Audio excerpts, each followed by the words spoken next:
dust2 just seemed like the one that was really going for me in the shower. Alright, 9, 8, 7, 6, 5, 4, 3, 2, 1. Now we're ready. Alright, boys, girls, gentlemen, ladies, all you internet folks, whatever your persuasion is, vegans, you're also welcome. We're going to be talking about dust2. If you're here in the stream live, I'll be answering questions as long as you keep them related to what I'm currently talking about. But what we are... Let me fucking turn that countdown thing off. Anyway, what we're going to do today is we're going to talk about the basics of dust2. Now, the basics, when I say the basics, this is my perception of the basics, this is my understanding of the basics, this is when I have used the basics in my time as a player. So things that I'm saying here are not necessarily gospel. They're not the way that you have to play dust2. They're not necessarily the way that things are intended to be used. It's just the way that I use them and my understanding of that. And if it resonates with you and you see it as something which you can use in your own game, fantastic. If not, thank you for watching. Thank you for the view. I'm sorry. Anyway, what we're going to do is we're going to start. I always tell people when they come into my stream and they ask for things of how they can, you know, help better off their team or what they can do or this, that, and the other. The first thing, if you watched another video I've done on communication, the first thing that I think you should do as a team or whatever, as a group of players, even if you're just pugging together and stuff, like if it's a bunch of mates or whatever and you're pugging together, then this is something you might want to do. If it's random pugging stuff, then this won't apply. You can learn them for your own benefit and try and apply the communication and the callouts for your team. So that's what I do. It makes you a team-based thing. 4 guys, 5 guys. I know a team's 5 guys, but you know you can make it work if you got a 4 queue or a 3 queue, whatever.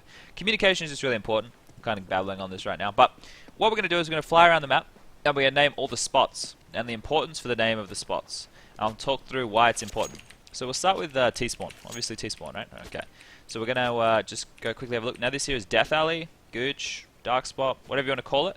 Now I would like it if you could keep it to 1 name, not 3. But when I play with teammates who played 1.6 source and come from different, like say Western Australia or Queensland or Sydney, Melbourne, whatever. Everybody has different names for things, so you kind of get everybody coming together, and you know what everybody means. But like just kind of keep it 1. So you know, Death Alley seems to be fine. All right, so we're gonna head towards long. This is I would just call this outside long or car yard because there's fucking cars around. I'm gonna head towards long.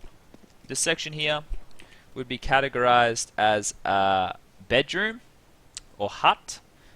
Bedroom, I don't know why we called it bedroom, but anyway, let's call it bedroom. Come out long. Blue bin. It's a big bin. It's blue. Pretty obvious. This here we would call reverse. Okay. Pit.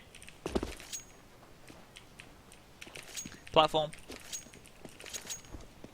Long corner. Okay.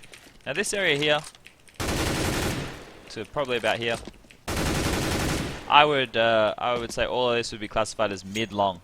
That's what we would call mid-long. And the importance for having long broken up, so like you've obviously got long corner, right?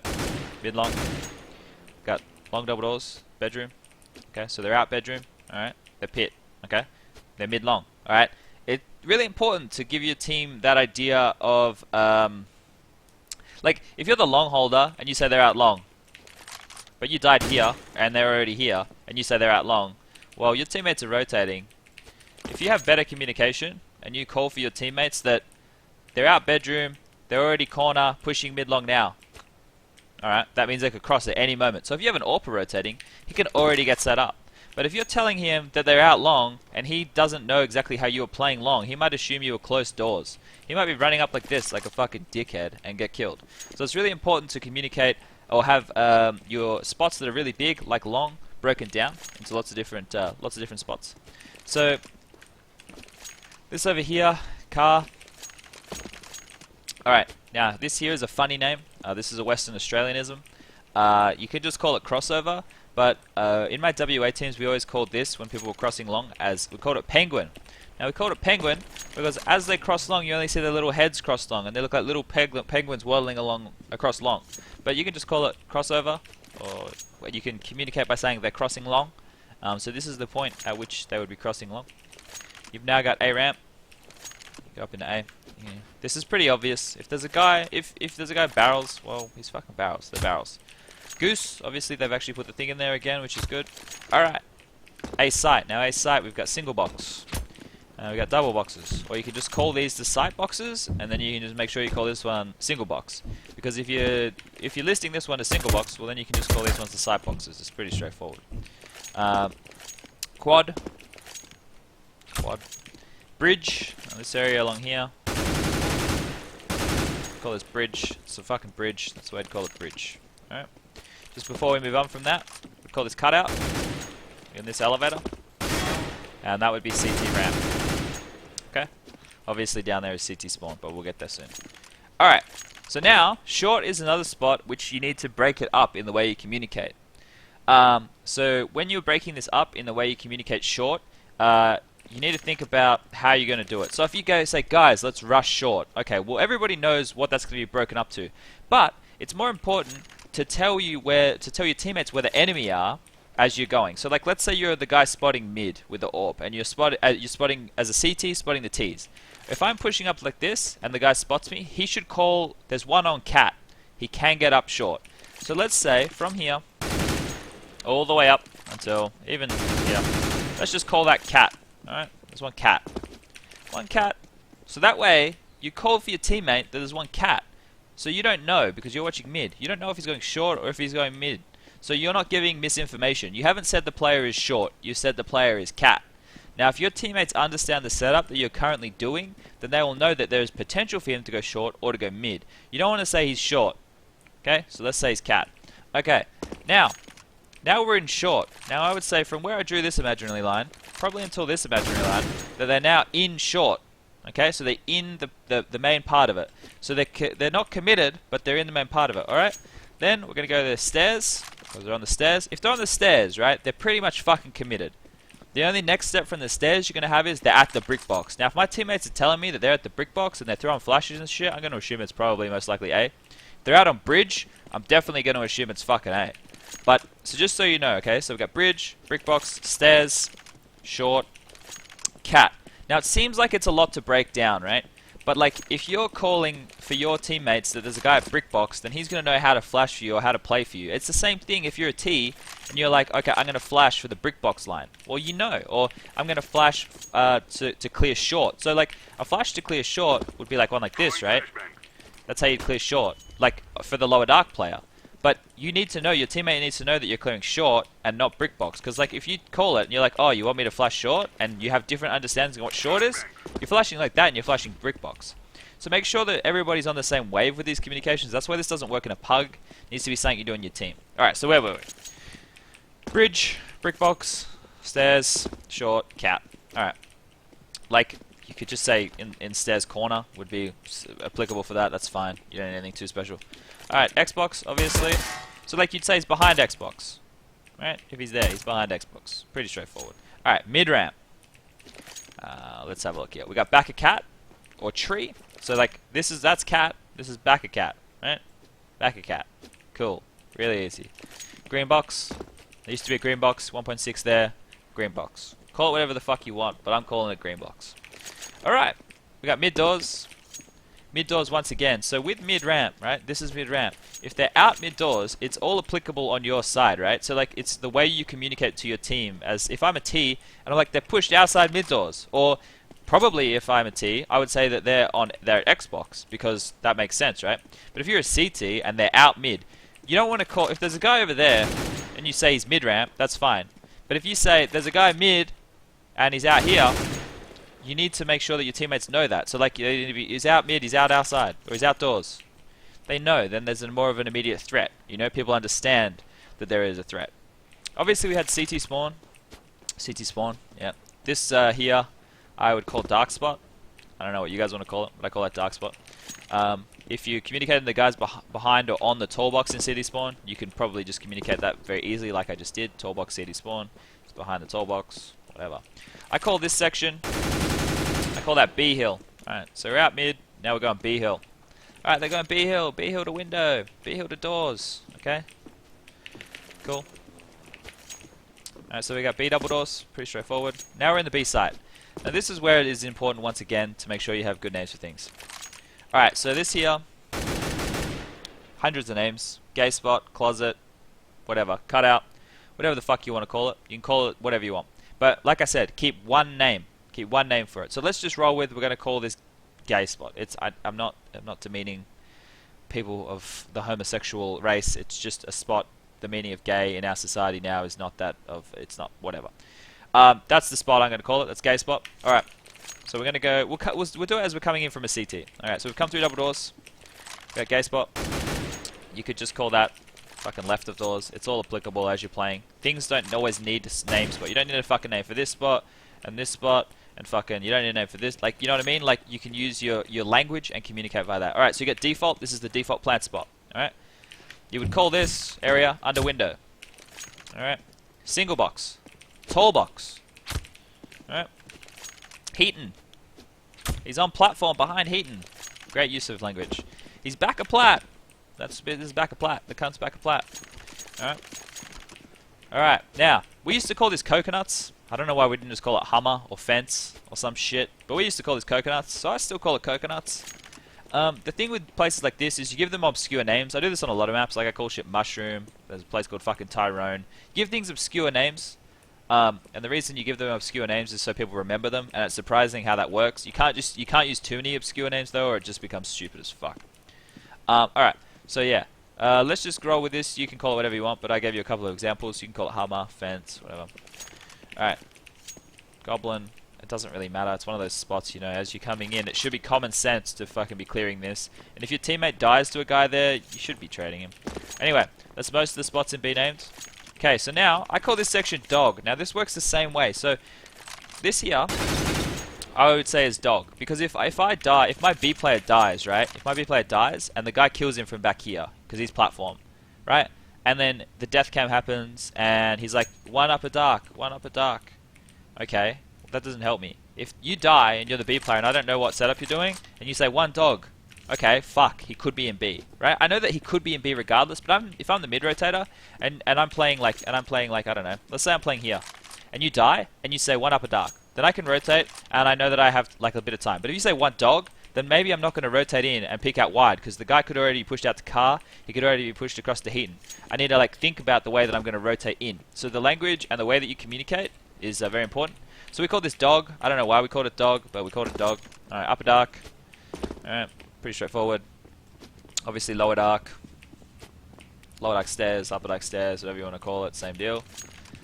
And then we go back out here, and out here is backyard. Alright, all of this fucking area here we'll just call backyard, and then we finish off with T-spawn. Alright, so we call it, like, you don't need specific names for this part of the map because it doesn't get used a lot, right? You don't need to call this fucking cart, and backyard boxes, and fucking backyard scaffold, and backyard platform. You don't need to name them because it's not used a lot. So when you are communicating, oh, there's a guy backyard, he's on the left side, he's on the right side, he's by those boxes, you can use that language and communicate it as you're doing it, and people will cotton on to what you're saying, right?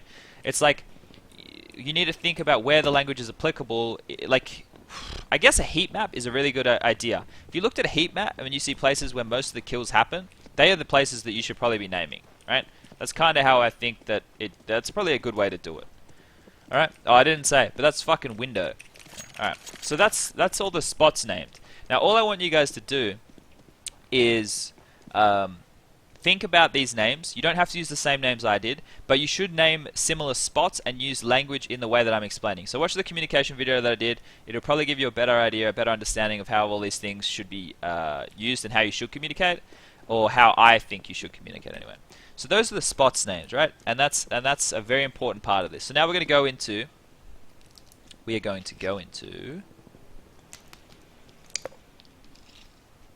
excuse me. We're going to go into the basics of, fuck it, let's start CT side. So we're going to start with the real basics, right? And this is stuff that I think that you need to be able to apply for yourself, and it would be good to apply for a team. Now, I watch people playing Counter-Strike, and they say that they're going to hold a spot, and I watch them hold the spot, and I think, you're a fucking idiot. So let's talk about something that I've briefly mentioned before on the stream, and it was protocols. Now CT, the basics of CT, everybody has to have protocols in the way that they play the map. So there's probably, what, there's 4 places that the Ts can come from. Long doors, short, mid, and upper dark. They're the 4 places. I said 3 because I got Down syndrome, I don't know. Anyway, it's 4 places.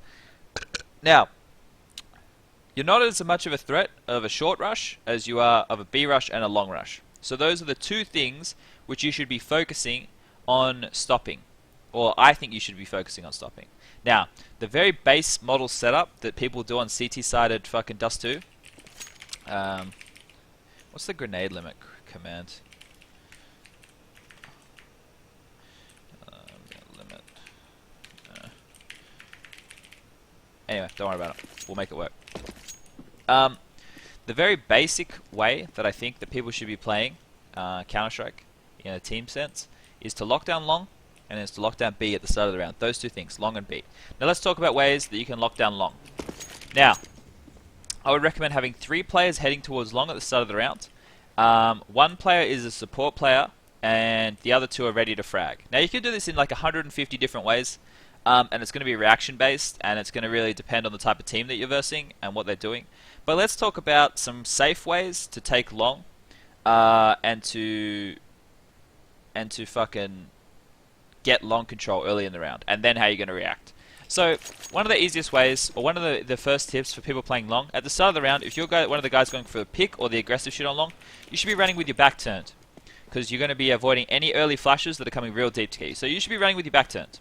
Once you get to the corner, you're going to get ready to either cross or pick. Now this is going to depend on what your support player or players are doing for you.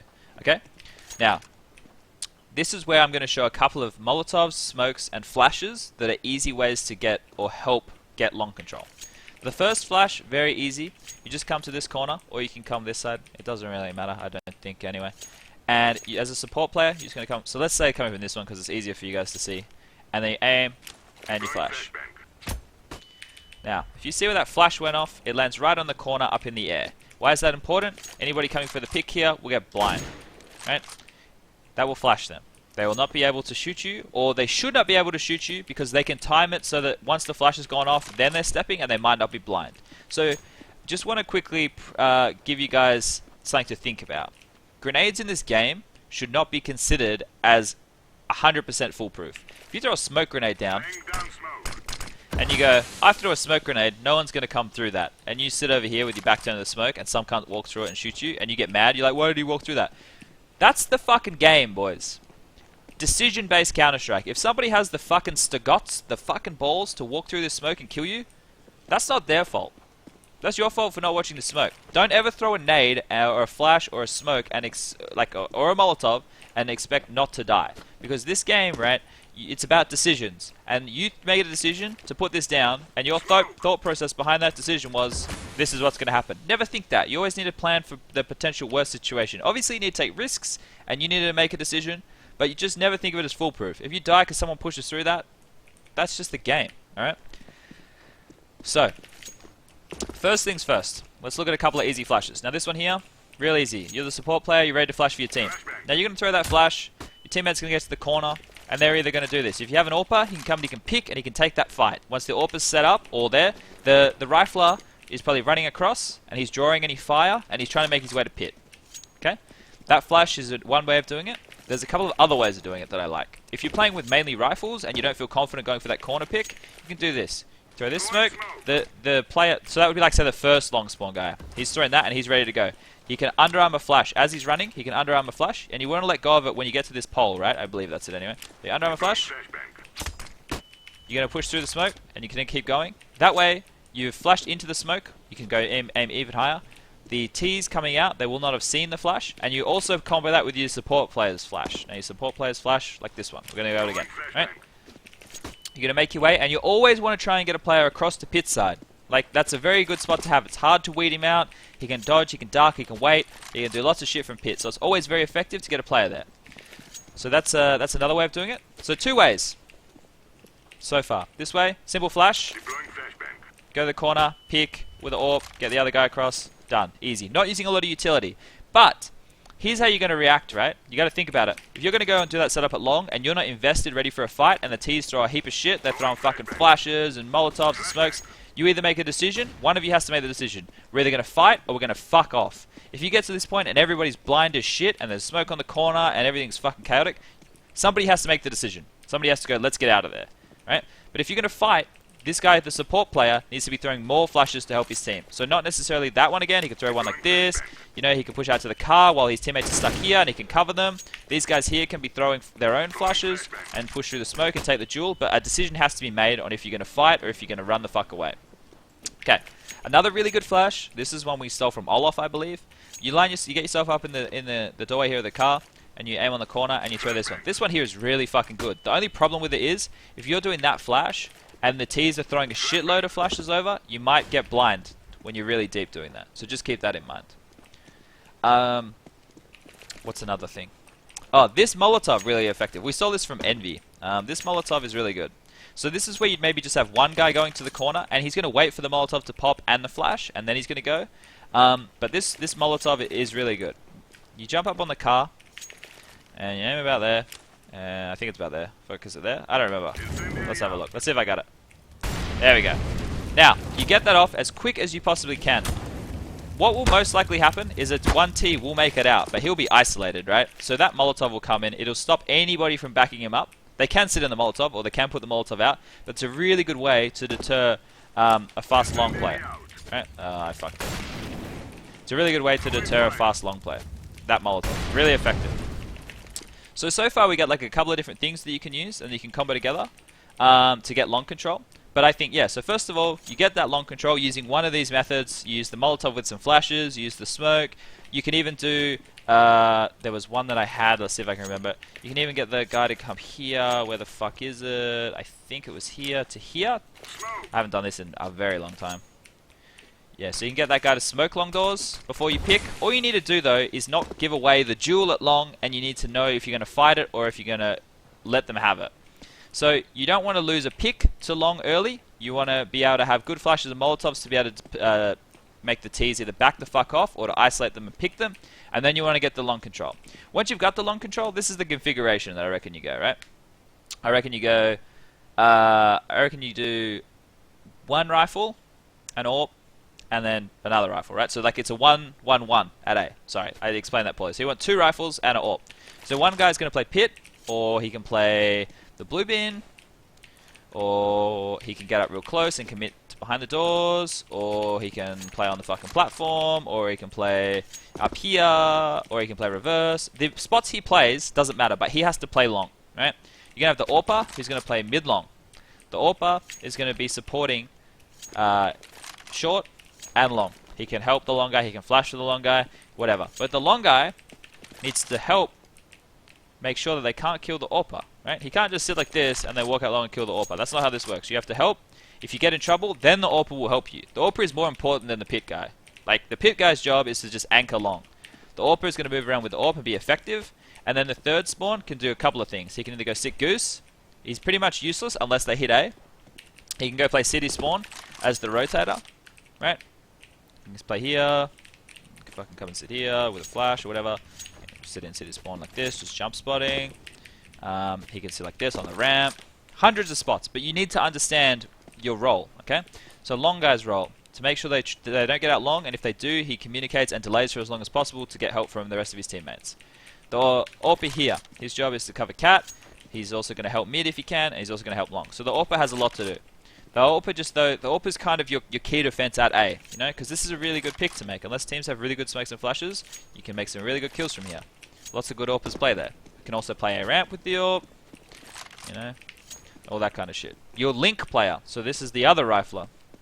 He can play in A. If you're in-game leader or if you think it's going to be A, he can play in A, and then the AWP will bait them in. As they come in, you clean up whoever's left, right?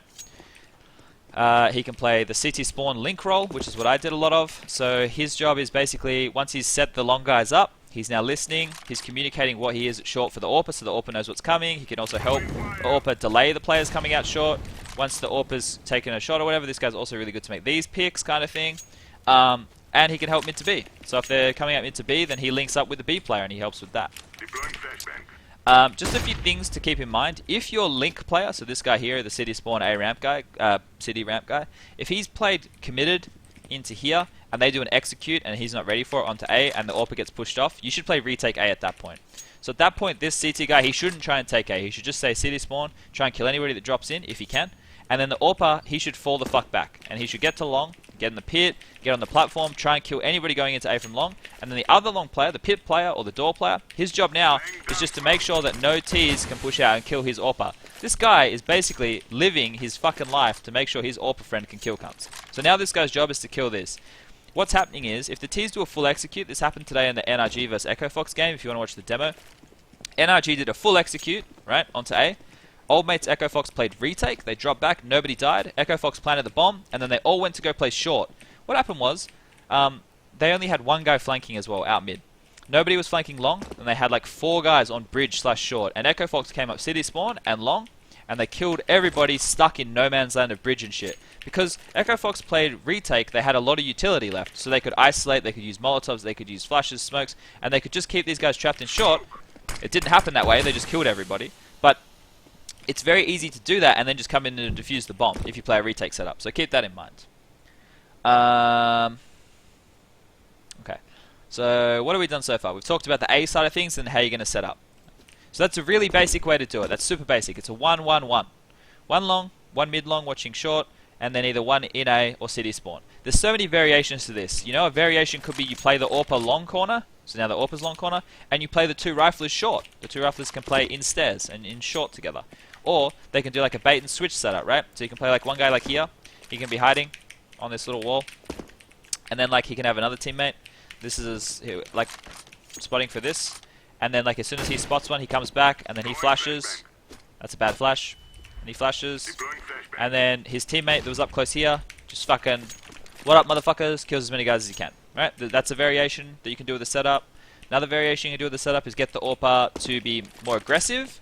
You know, if you know that they're going to go for a short execute, you get the AWPer playing the Fifi line, or Fifloren line, as we called it in Renegades. And he sits here, and he takes a shot, falls off, falls back to another line. This is the thing with AWPers, right? Unless you're a sick cunt AWPer, like a fucking God mode, real good at re-peeking, and you hit every shot, and your reactions are like, Jesus Christ, take a shot and fall back, right? Don't take this shot, go like this, go, alright, I'm now going to repeat. Because you're fucking dead, bro. The likelihood of you getting that kill is very small. If you're going to do that, get a teammate to flash for you. But I still would recommend, take that pick and get out of there. Move to another line. Alright, now they have to waste time and utility to find you. Alright, take that pick. This is good though, so you take this pick, one's across. Alright, take this pick. Alright, you're probably now going to have to continue to fight this pick, but you know what I mean? You're playing different lines, you're making them look for you. Okay. Now the way that this setup works in with the setup that the CTs on the B side of the map are doing is quite simple. Now I don't know the command to put on the nade, but let's assume this is a HE. Now we've got 2 players on the B side. They're going to nade doors. Now the reason that I recommend nading doors as opposed to smoking is I think smoking is a longer lasting utility. Well, it obviously is, and it's probably more effective to delaying the B play. So what I want you to do is, if you can, get one of the players to nade the doors. You don't have to nade the doors if the other team isn't AWPing, but it's a really good idea to do to constantly put something on mid if they're spotting it as Ts, because it makes them wonder how many players are on the B side, what setup's being played. They don't know then. If you just fucking every round you're just crossing and the AWPer's like, alright, 2B, well then they have information straight away. Like they know that there's 2 players B side and 3 players A side. By nading it, you put that doubt in their mind, right? Alright, so we're going to play 2 players towards B. So once again, we're talking about the protocols. So you want to stop the B rush. Now Molotov is a really effective way to stop the B rush, because the Molotov should beat, and when I say should, I'm almost 100% positive, it'll beat any Ts running into the bomb site unless they hit some fucking super sick off their teammate's head bunny hop and get there like Jesus Christ, and you cross mid late, right? So when you're coming B, you're going to have 2 players, obviously. So I think one of the players' job, let's say the doors player, he should Molotov, and then he should push towards car, looking away, because flashes coming in is where he needs to avoid them, right? So he doesn't have to jump up there, he can just play this. Flash, he's avoided them, and he can also hear what they're doing. If they're going to lower, whatever. He's now got his back turned. The other player, get the other player to come through window. That Molotov's going to go down. Now, don't pick behind the Molotov. If that Molotov's down here, don't fucking jump up on platform and pick, because if the T's posted up with the AWP, he can see through the fire and you can't, because you're a long way away and you're dead. Alright? So don't just go, oh, there's a Molotov there, I'm going to jump up here, I'm a sick cunt, because you're dead. Alright? So this guy coming through window, let's come through window, comes on the side, Molotov's down. Alright, Molotov's clearing. Now I'm going to smoke. Now I'm going to get up. So it doesn't really matter where you play in B, you just need to know about the setup of how you're going to do it, and you need to be ready for a rush.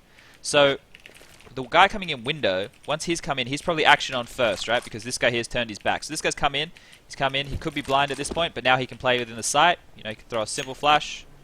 Lots of simple flashes that you can do.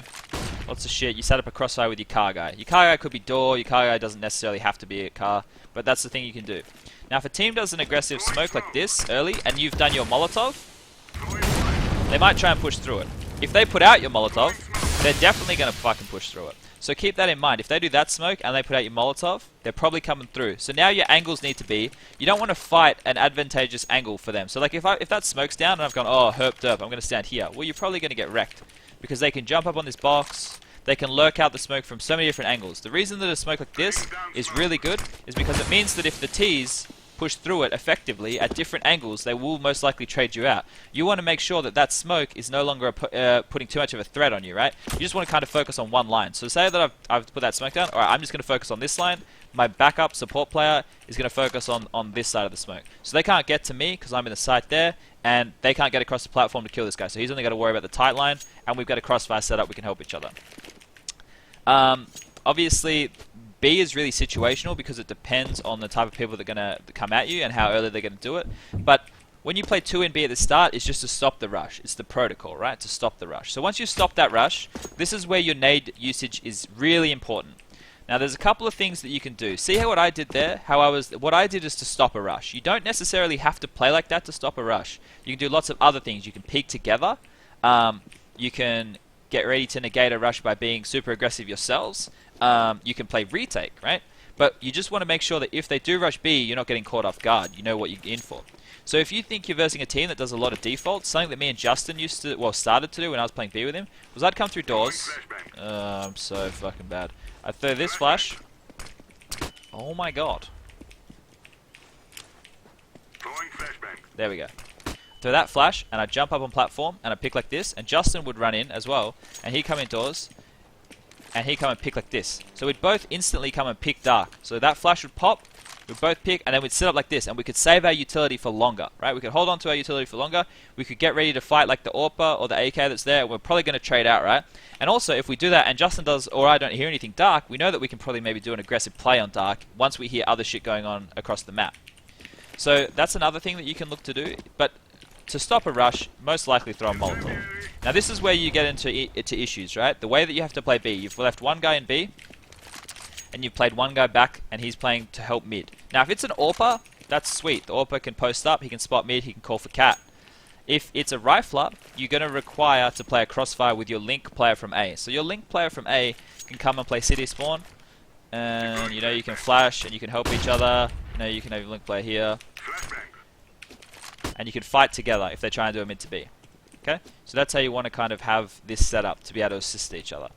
Another way of doing it is to play like a turtle B setup. Now a team that does this really well, or I think does this really well, is Hellraiser, not Hellraiser, sorry, is CLG. I don't know why I fucking thought Hellraisers.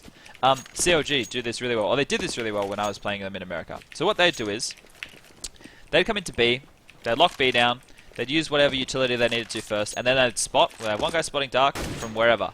Probably not overcommitted, unless he was AWPing. If he was AWPing, probably back a plat is the best place for an AWPer.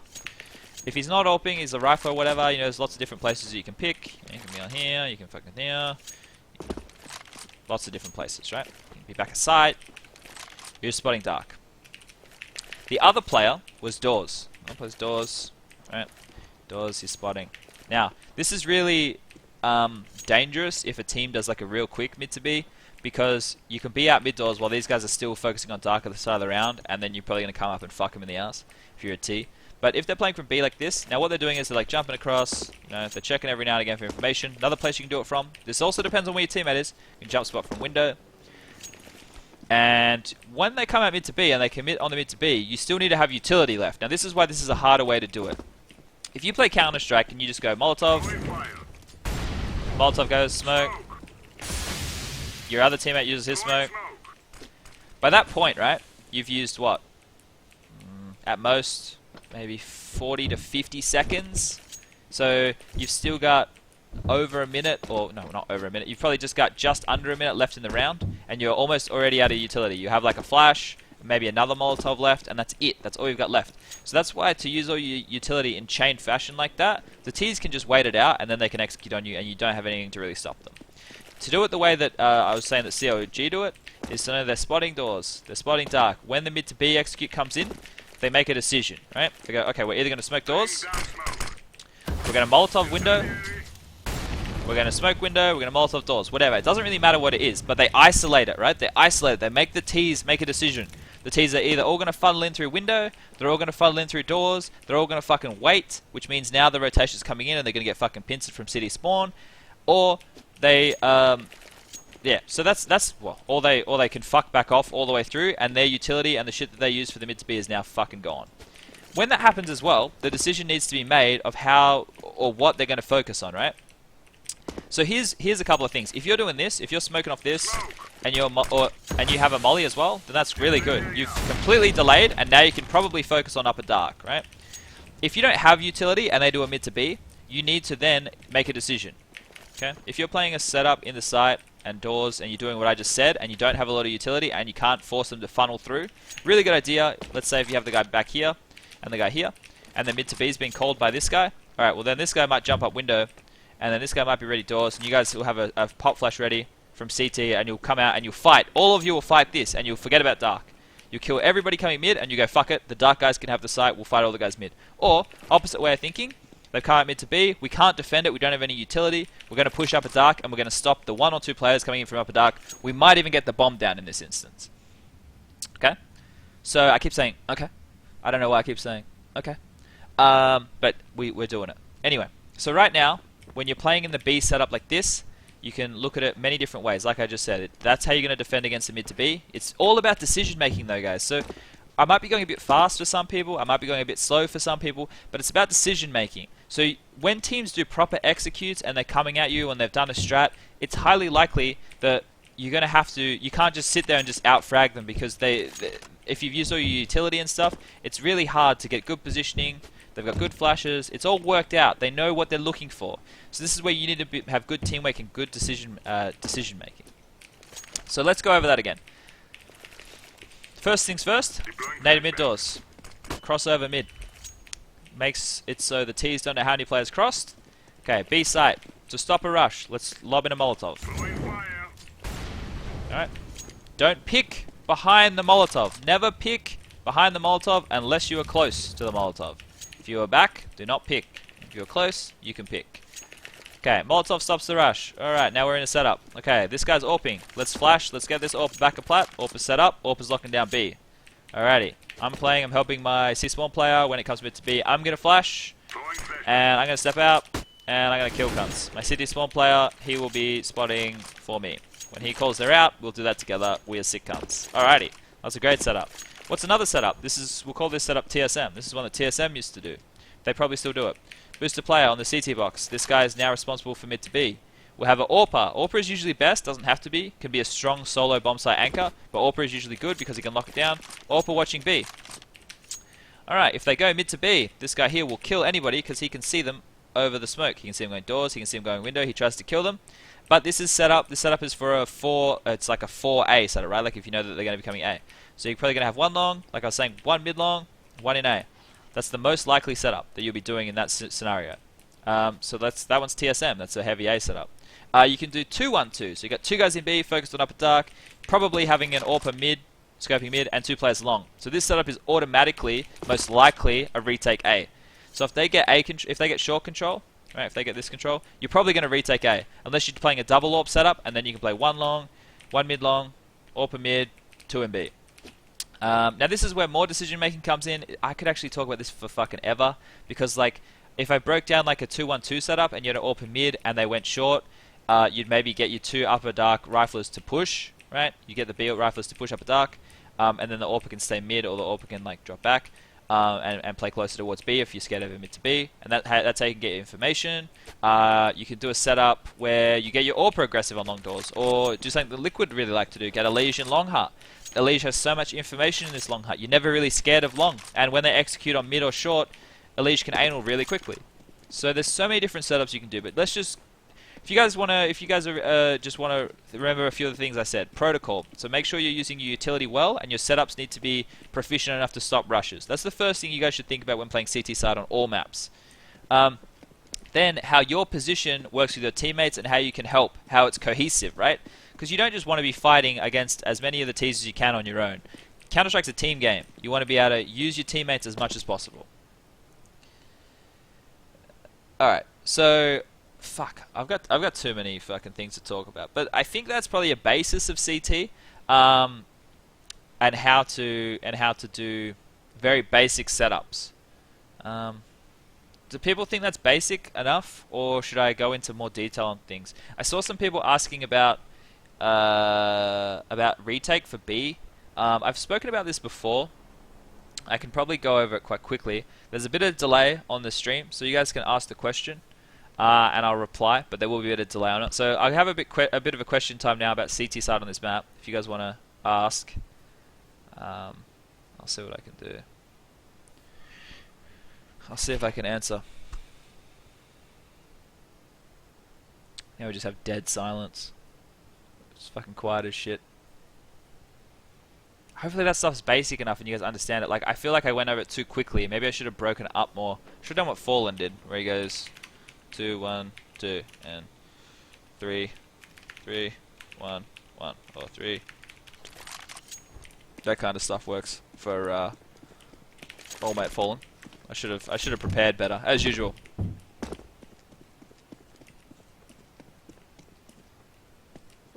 I'm not going to go over pistol round because this pistol rounds are like, you can do two things on pistol rounds. You can do like a setup, like what I just did, and you can make it cohesively work under the confines of pistols, or you can do like a gamble, and you're pretty good doing gambles on CT sides, like stacks on sites or aggressive plays on sites, or pushing mid or that kind of shit.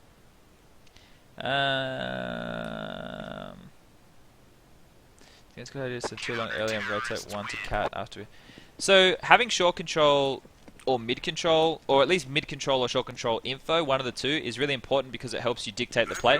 But in the setup that I was talking about, where you play two guys turtled in B, you play one CD spawn, or like say one goose, one mid long, and one here. You don't have any mid or short information. So like a setup like this is one that you have to defend, and you have to react well. So you're very susceptible to fakes when you're running setups like what I'm saying. You don't have information, and the team can very quickly they can pull fakes on you. They can throw a shitload of like smokes and flashes from here, maybe commit one or two guys to the site, and if you don't kill them and you lose your jewels or you trade out, then they're probably going to fake you, and you get your B players pulled out of sight, and then they could walk into dark. So that's the problem with turtle plays. From somebody asked the question about playing too long and then rotating one to cat.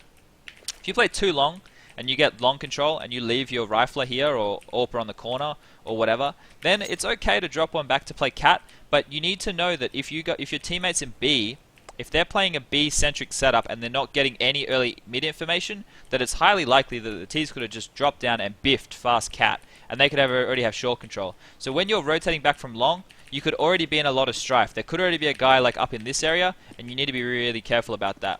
If your teammates have eyes on mid, and they know that they're not up short, then it's okay to drop back and maybe play one in short, and you can disrupt any strategies, you can play off your teammates' information, and then it's effective. But it is a position that is risky, so you just need to be wary of that. I did just think of something though. There's a setup that you can do which I saw Astralis doing. So Astralis were doing this setup where they come up and they boost the player up short. It was Device to play short with the AWP. Then while he was getting boosted by Zipnix would throw this. Carrigan would go long and he would flash for himself, and Carrigan would get long control on his own. And the reason that was good, that's not a great smoke. The reason that that's good is because they really knew that the other team probably wasn't going to do long rushes. It didn't require a lot of utility to be used at long. And if it was a long rush, then Carrigan would probably fall back and they'd have a setup based around it because they already had short control with the AWP. Already having one of the two is really important. As I was saying before, if you're going to dedicate 2 to 3 members to long at the start of the round, and you don't fight long, so you're gonna set up. All right, guys, we're gonna take long control, but you're not ready to fight. You guys, whoever the point man is, he's like, nah, fuck it, let's get the fuck out of here, boys. You guys then need to take short control, or all of you need to drop all the way back, and you need to just play completely retake, play heavy on mid. Once they start to cross long, take mid off them. Now you can go take short and anal from long. But don't ever find yourself in a position where if one guy's like, I'm fucking fighting, bro, and then these other two cunts are like, nah, fuck you, dude. What, like, if one guy commits, you should all commit. Even if he's retarded, commit. You have a better chance. You have a better chance playing together than you do alone. I would have missed a lot of questions. Let me just quickly scroll. But yeah, I feel like I'm probably babbling a bit now.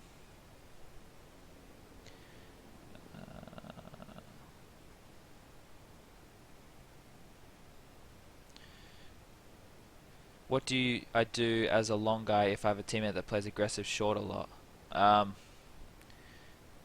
Do you mean like he's picking out intermittent stuff? It's not really your responsibility if he wants to play super aggressive like that.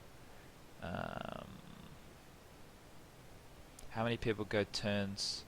Or tons? Tunnels. Versus mid to B retake. It depends on your positioning on the map, dude. It's a very interesting question. But it depends on your positioning on the map. What else we got? Anything good? Best way to pick mid with an AWP. I'm not an AWPer, so you should watch some good AWPers on how they do it. Yam was always really good at picking over the smoke to watch back a cat, but yeah, that's... When do you know to push mid? It's based off of information. Alright, I guess this is something. So this is where communication is really important, I suppose. This is where, like, you guys need to know, or your teammates need to be communicating. You need to do it as well. Everybody needs to set an example of communication if you want people to communicate well. Everybody needs to be doing a part. It's everybody's responsibility. And as I explained in my communication video, it's not something like, I'm not a natural gamer, right? So I need to work hard to be as bad as I am. But like most of the players who play Counter-Strike work hard to be as good as they are. But there are some players who are natural talents. They're just fucking gamers. You know, they can play good at like any game they pick up. They just fucking they get it, and they're really good at it. But you can be really good at throwing flashbangs. You can be really good at throwing smokes. You can be really good at throwing molotovs. You can be really good at communicating. You can be really good at doing the basics of Counter-Strike. There is no talent behind being able to communicate 2 players short. 2 players up brick box. AWP is spotted long. Flash long. Can you please flash for me? I'm molotoving stairs. I'm rotating now. Your short's open. I hear numbers mid to B. There is no reason that you cannot be great at communicating. You can do that. Right? It's very, very easy to do. So, some people are asking for B retake stuff. Let me just go over B and let's prioritize B. If you're in a B, let's break down the situation. Terrorists have come B, they've killed the 2 B holders, and we've traded out evenly. We're currently in a 3-on-3 situation. It's early rounds, okay? This is an important part to remember. It's early rounds, so they've done a fast B. They've traded out onto B. They've got the bomb site. They've got double doors smoked. Bombs down.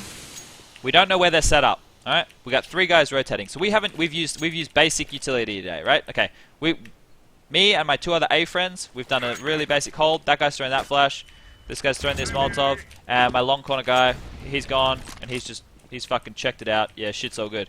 Oh, rushing B, rushing B. Da-da-da-da-da. Kills happen. Rotating in.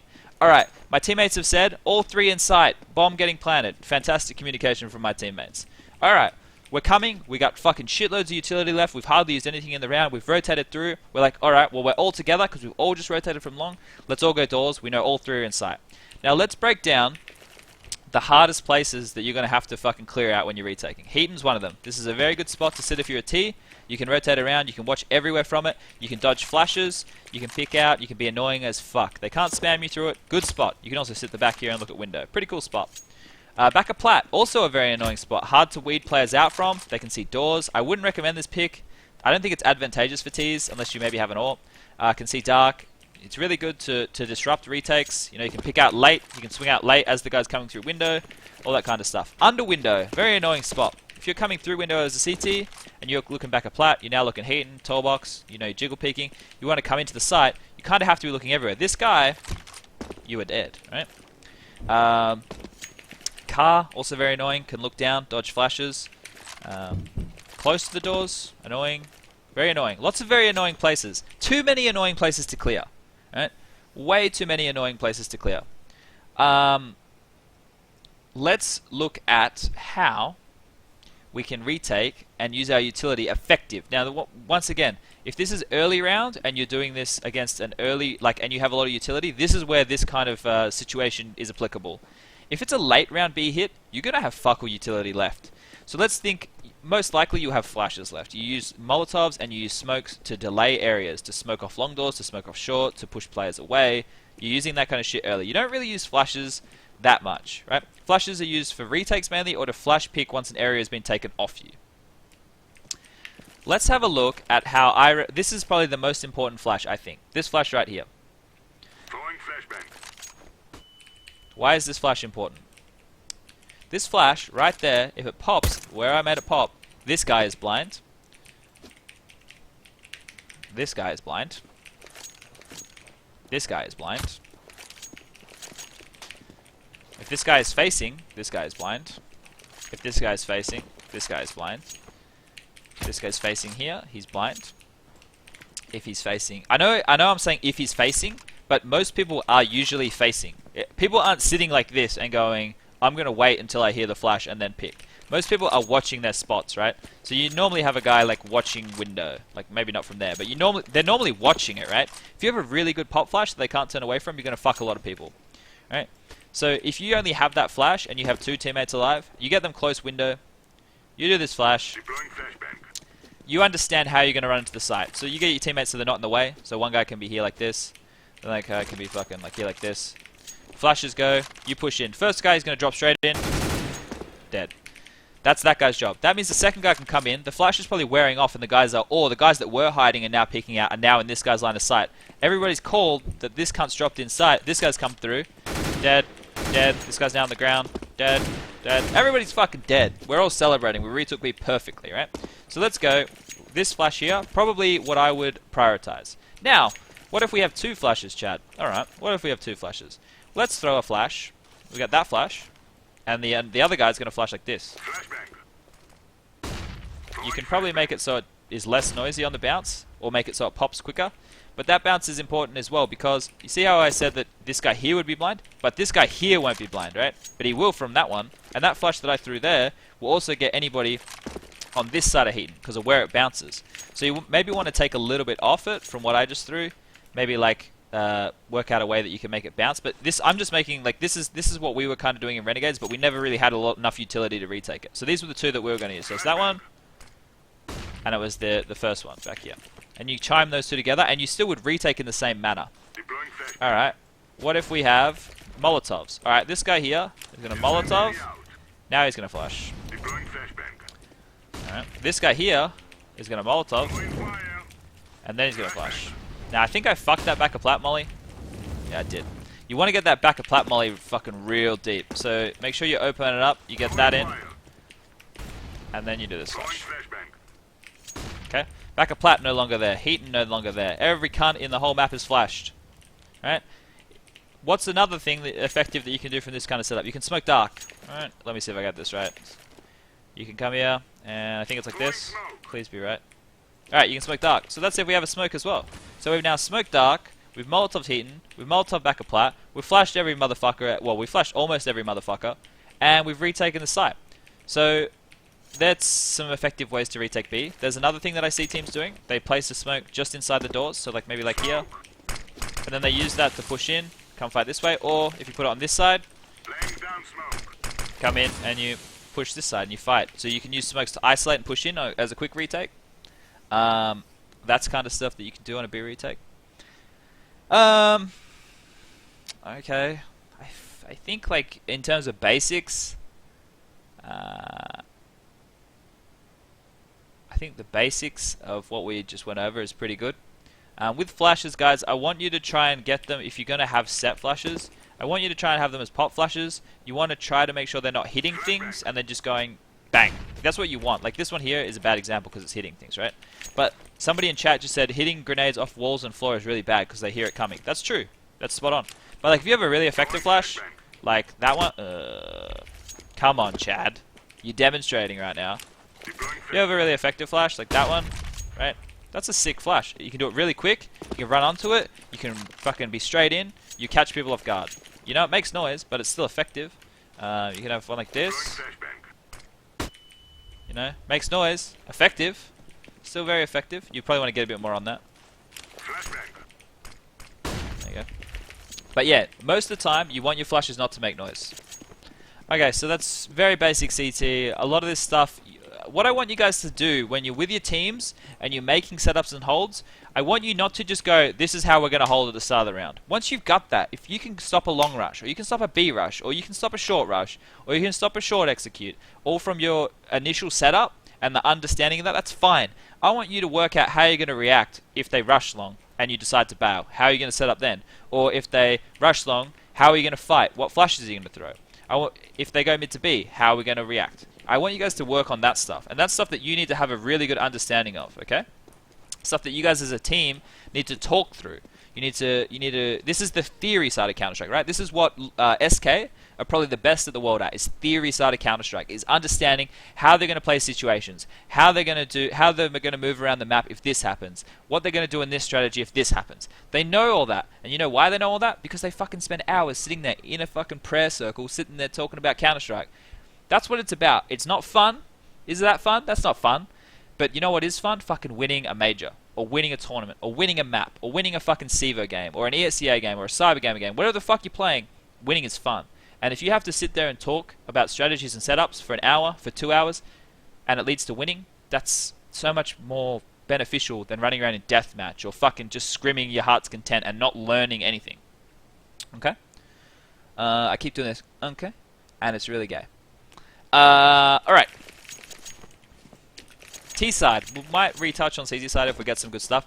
T side, I'm going to only do some real basic shit. I'm going to show you a real basic default, and once again, I'll get you to a certain point, and then it's up to you to get yourself further. Decision making in Counter-Strike is you learn it. I can't tell you how to make decisions properly. I can guide you. I can give you like little bits of information that will make it easier for you, but at the end of the day, instincts and the decision making based on knowing your team and what you have available is the hardest part of being an in-game leader or in a team. Alright. Okay, super basic default on T side of this map. Let me base this off of Renegades for a second. Off of Renegades when I was in the team, and it might make it understand it. You guys might understand it a little bit better if I explain it with people involved. Now we had JKS as the long player. JKS's job on the default is to listen for long. Now, he is supposed to call, alright, let's say he hears the Molotov hut, nade hut, or 2 nades hut, flash long corner, right? He's just listening. He's just listening. He can be jiggle peeking, he can be like jumping back on the car, he can be sitting on the car, he can be fucking over here, he can be standing close. Depending on the team, he knows they don't push long, so he can play in the hut. This all depends on the team you're playing, or the confidence, or whatever routines you potentially have, but his job is to give information to the team based on how many players he hears long. How many grenades. Now, when I say players, obviously he's basing that decision off of grenades, right? For an example, if he hears no nades long, right? If he hears absolutely no grenades long, but he hears a nade fucking bouncing for 6 kilometers, right? He's in the hut. He hears... Oh, okay. That's a risk. That's risky as fuck. But there's a high probability that they did that smoke and played a short setup, right? He didn't hear any HEs. He heard that fucking smoke coming from 6 miles away. Justin's taking a risk. He's got us long information. He's going, guys, these motherfuckers, they're nothing long. Alright, sweet. Thanks, Juzzy. Well, we'll play off that dude. Knowing now that there's nothing long and Justin's lurked out, you can do a lot of things. But we won't dwell on that. Justin's job, like I was saying, is just to give information to the team. Alright, Yamuwa, he's going to have a fucking AWP. Alright, so you're going to have your AWPer. He's going to be AWPing mid. He's going to spot mid. He's going to fucking try and door a cunt, try and gap the cunt. His job is just to watch mid. Make sure nobody can push, nobody can pick. Information that it's important that he gives. They smoked half door out mid, they can push in lower. Important piece of information. Very important. Or, I saw 3 cross. 3 B side. Or, AWP mid. He doesn't have to die, you know, even if he's alive. But AWP mid, 1B. So he could be like, there's an AWP fighting you mid and there's 1B. Alright, good information. Right? Or they naded mid doors. Or they smoked mid doors. I don't know how many crossed. All good information. He's giving what he can. Alright? That's the information that's been given out from the AWPer. Back a cap player, which was me. I come back here, my job's really boring. I just have to be here ready to react if Yam calls they push mid or some shit like that. But I'm basically just chilling. I usually have the bomb, leave the bomb around this area. Just chilling the fuck out, got my dick out, everything's good. Alright, Ustillo, he's going to come, and he's probably going to sit here, and he's going to watch the upper dark push. Aaron would normally go lower. Now, what I was doing was I was starting to get, because most teams don't really push upper dark straight away. You need to worry about it, of course, but if you know your opponent, it makes it easier to dictate what you're going to do. Or if you know the strat that you're going to go into off of the default, it makes it easy to tell your players what to do. So I was getting Ustillo and Aaron to both go lower. You don't need both, but I was getting both to go lower. And they would come to this point. They wouldn't go any further than here, right? So they would get dark control, nothing's pushed. Now Aaron would be like, ready for flash whenever. Now what I would do from this point here is I'd throw this flash. Right? Throw that flash. Now if you see where that pops, it's meant to land a little bit higher. You don't want it to get stuck here, because what you need that flash to do is you need to flash this motherfucker. You need to flash anybody that's pushed into the short section. Now, the reason that that flash is timed with the lower dark players is they would now jump across their clear Xbox and their clear short, and now we have short information, right? I am not picking mid. I've thrown a flash and I have not done anything. I'm still waiting here. I'm really bored, right? I'm bored out of my mind. And Yam should still be watching like this, right? If he's comfortable, he can drop down, whatever. But he should be waiting. Now, once they've picked short and they see nothing's there, right? Now we're going to come out. Yam's going to come out. He can come along. They watch short. There's nothing short. Yam's now posted up, just in case. Probably should still be watching mid, but he can just be watching just in case the players pushed across or whatever, and the lower dark guys didn't see it. But Yam should probably still be watching mid. Now that Carlo and Aaron have cleared short, Carlo can go back and just chill watching the upper dark. Aaron is now watching short. Still nothing to push. Yam's pushed up a little bit further. I'm still back at cap. Justin's still listening for long. Now, what you want to do on this default, or on a dust2 default, is to get mid and short control. Why do you want mid and short control? It's really important because you want to force the CTs to change their setup. Now, we were talking about setups before, right? And what's going to change if the Ts get mid control and they get short control? Well, first of all, you got to do that smoke. That's what I'd do, by the way. You do that smoke. Now, Aaron would come. Me and Aaron would take short. Yam with the AWP would come. He'd flash. We'd take short. We've got short control. So far, we're not committed to the map, but we've got short control. We've got mid doors control, because Yam can be watching it with the AWP. You can jump up on cat after the smoke clears, whatever. We haven't even made a decision yet. All we've done is take short control. We've taken the full control of this part of the map, and it's ours. What does that force the team to do? Well, it forces them to be scared of short and a short execute. So they will probably start using grenades to delay us, right? Most likely. They also know that a mid to B is impending. They don't know any mid information because we have an AWPer posted up. Even if the guy's close here, a mid to B, like all you would have to do is throw a sweet little combo, which Aaron was really good at. Just a douche. Douche. Push out the doors. Clear. Yam's still watching the left side for Aaron. We're all good, right? So we've defaulted. We know they can't push up a dark. We know they can't pick mid because Yam's got that shit on lockdown. We know they don't have short or stairs. And we know they don't have long.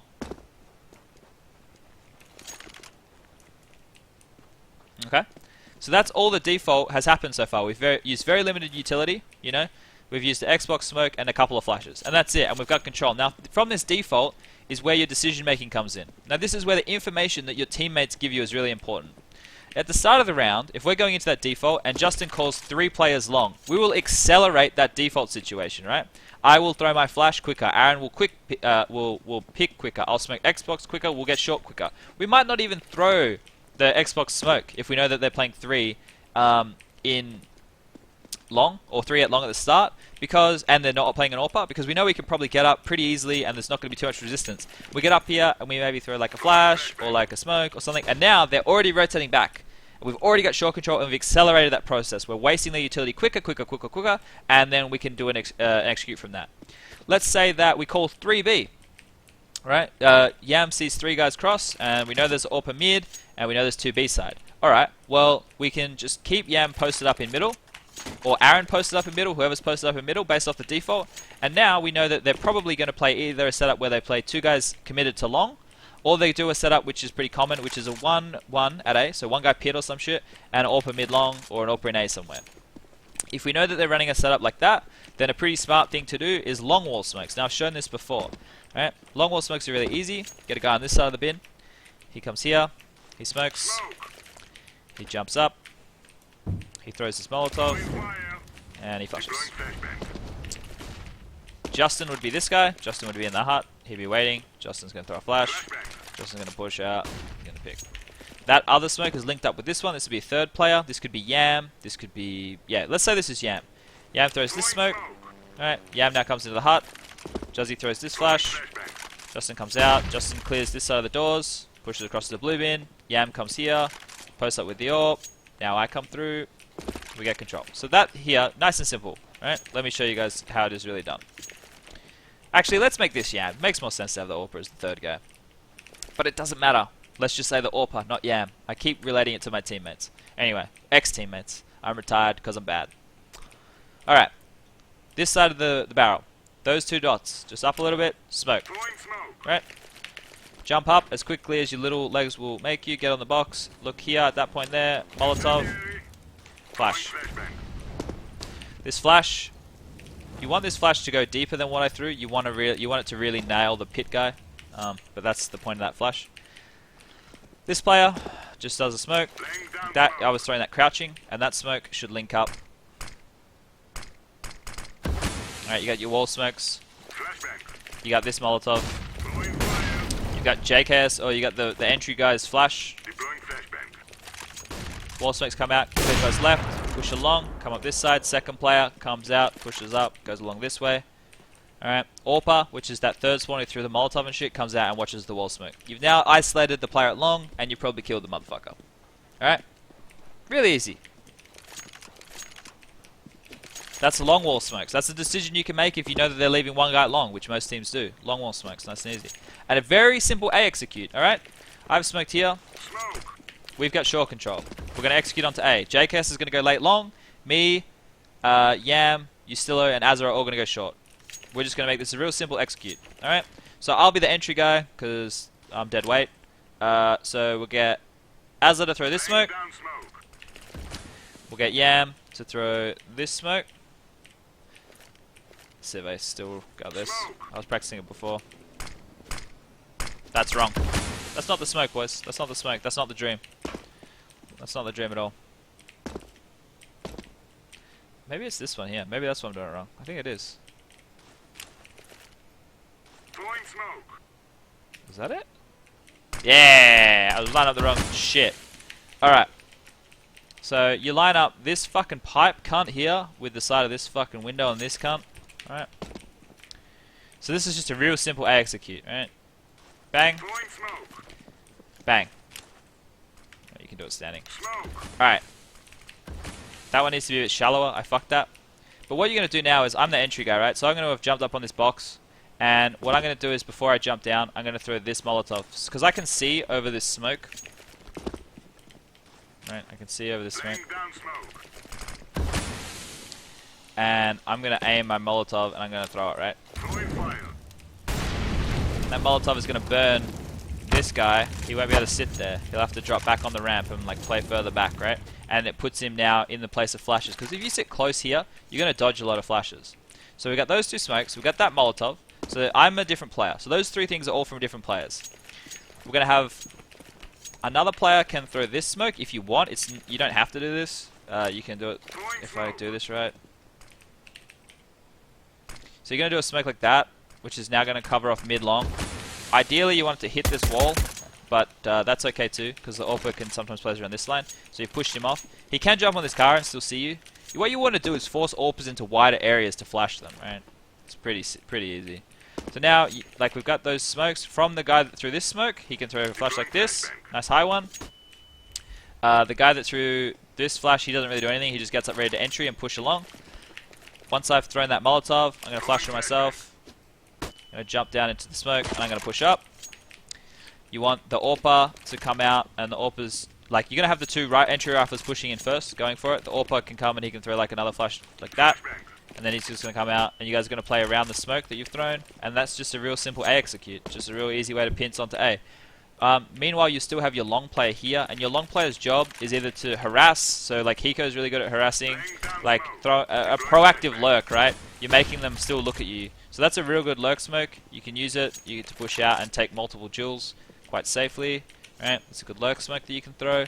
Basically, the long player's job is to keep the guy committed to long. He can't help the A shit. Or, if you don't want to keep the guy committed to long and you want him to run back to A so you can lurk out and kill him in the back, that's another approach, but you need to let your teammates know that you're trying to do that because they need to know they're going to be fighting more numbers. The idea is to keep people actively fighting.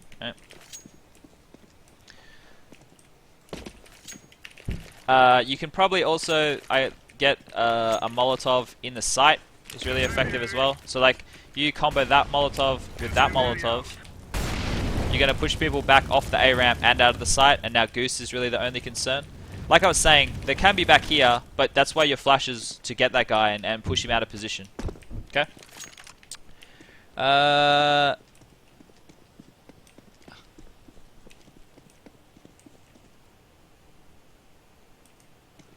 Okay, I think that's about it. That's about it. Like, I guess I was just talking about lurk smokes, right? So, like a lurk smoke for B, for example, is this one here. This smoke here is really good because you can actually one-way it. If you can come and walk in and people don't know that you're throwing this smoke, you can come and you can sit in this corner here and you can pick into the site. See, it's probably better with an AK.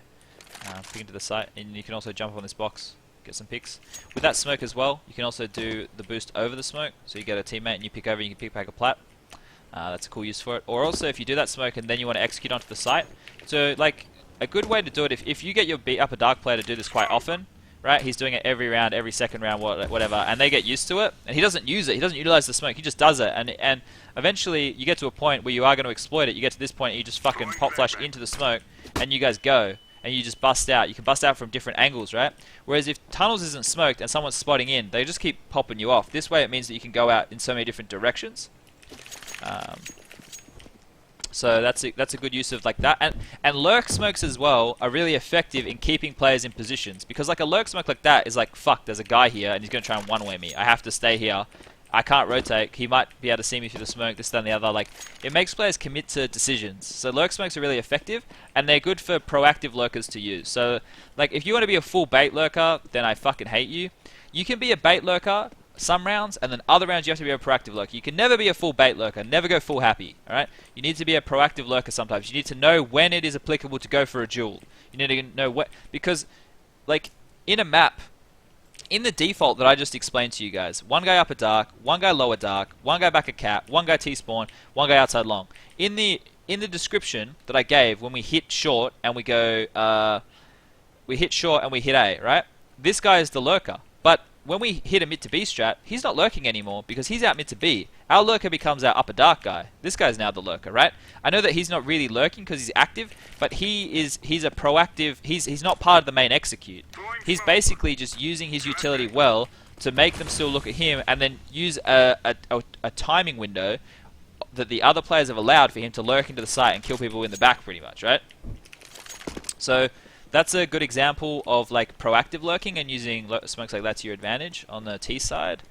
Obviously we all know mid to B execute, right? Like the fucking bang, bang, like bang, you fucking out mid to B. But with that, you need another player ready to flash deep, like that, because your first flash is great to clear close. That flash is gonna flash anybody B heal and shit, and you can push straight up and you push into the site. What else we got? What else we got? I think like I'm thinking of just basics. I don't want to get too deep. I don't think. All right, let's go with questions for the T side. Do you guys have any questions? Because I gave you a real basic default. I gave you a real easy way to take long. Late round, I gave you a real easy execute onto A. You need to work out your flashes, right? You need to work out where you're molotoving, where you're smoking, and then what you have to flash. That's really important.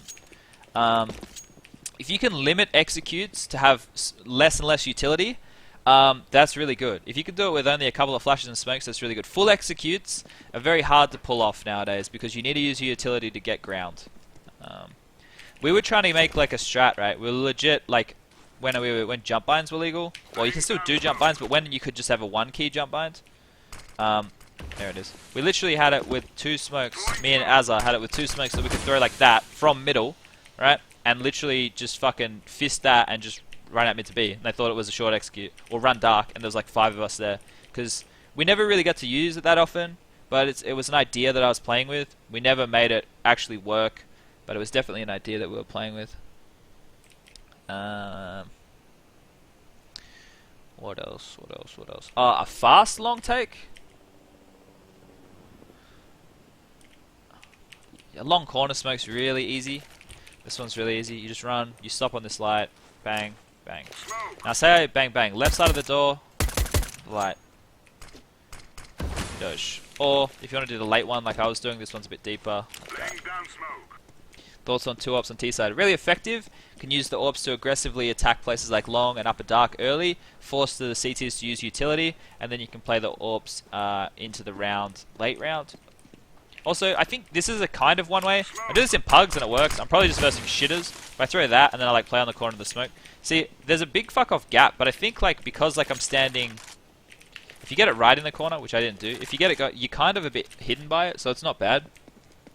If you have a lurk dumping nades like that, should they always try to kill fight, sneak behind the guys at the other bomb site, or is it ever right to dump nades and then right to your teammates? I guess you mean run to your teammates as they execute. Yeah, so like if you can hold a person in a spot and you know they're going to wait for you to lurk, like if you watch a good example of this was when Astralis played against Envy. And I forget what map it was. I think it was...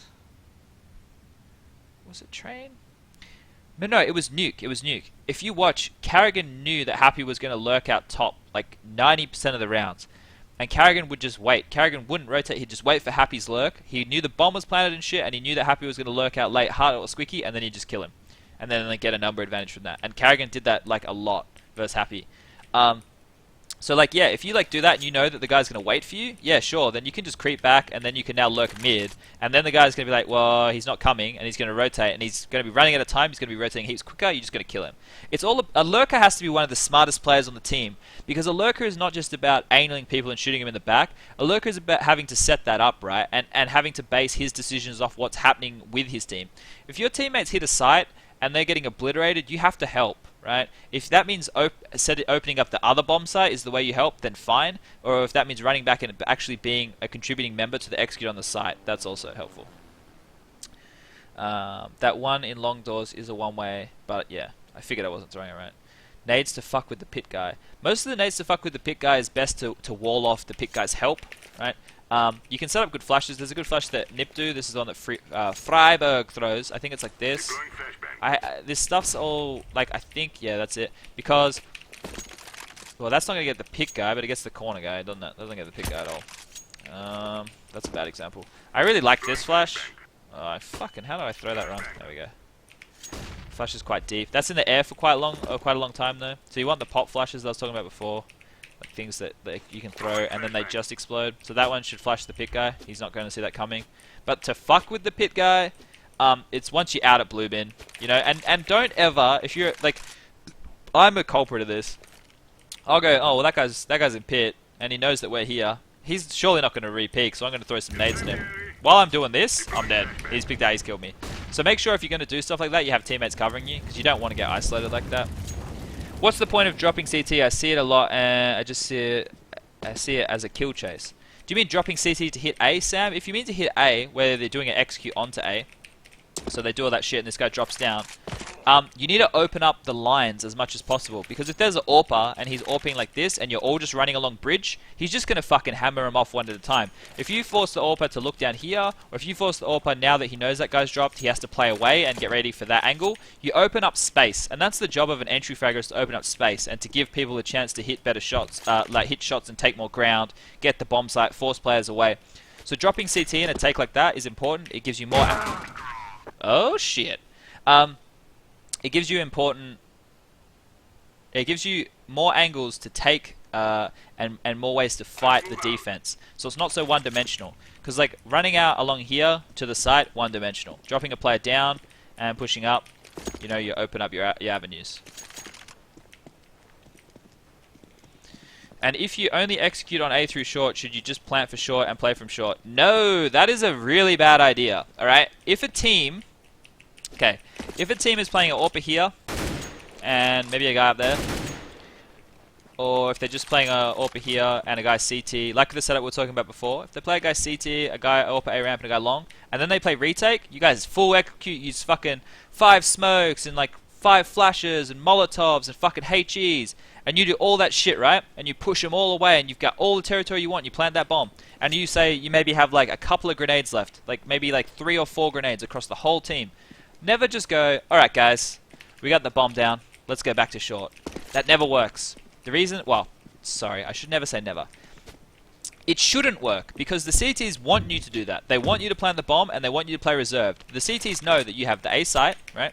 But the AWPer will probably make sure that you don't have the A site. Like, the AWPer should sit here, which forces you to plant for short, right? So if you're planting for short, and you're not in this area, they know that you're on this side of here, or like this side of A. And if you're stuck, they now get mid-control, you're stuck short, you're stuck stairs, you can't do shit. Well, the CTs retake, they slowly come up CT, they take the jewels, they use their utility, they pin you in, you can't do anything. If you take A and you execute and you plant the bomb here, you get randy at this point.